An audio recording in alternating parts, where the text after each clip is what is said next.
अफगाणिस्तानच्या क्रीडा विश्वाला हादरवून टाकणारी दुर्दैवी घटना पक्तिका प्रांतात घडली आहे।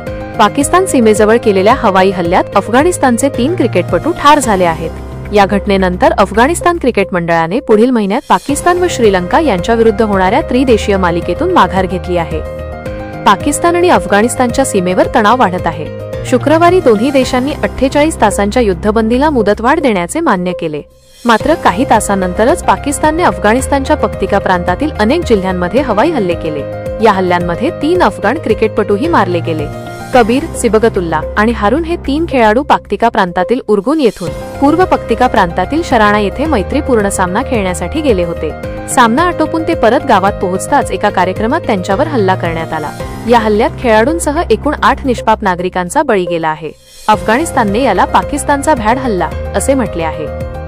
या घटनेनंतर अफगाणिस्तान क्रिकेट बोर्डाने आगामी त्रिकोणीय T20 मालिकेतून माघार घेण्याचा निर्णय घेतला आहे, ज्यामध्ये पाकिस्तानचाही समावेश होता। ही मालिका नोव्हेंबरच्या अखेरीस खेळवण्यात येणार होती। अफगाणिस्तानचा कर्णधार रशीद खान याने सोशल मीडियावर भावनिक प्रतिक्रिया देत म्हटले, पाकिस्तानी हवाई हल्ल्यात नागरिकांचा आणि क्रिकेटचे स्वप्न पाहणाऱ्या तरुणांचा मृत्यू हा अत्यंत वेदनादायक आहे। नागरिकांवर हल्ला करणे हे अमानुष आणि निर्दयी कृत्य आहे। आपल्या राष्ट्रीय सन्मानापेक्षा काहीही मोठे नाही। म्हणूनच ACBच्या या निर्णयाचे मी स्वागत करतो।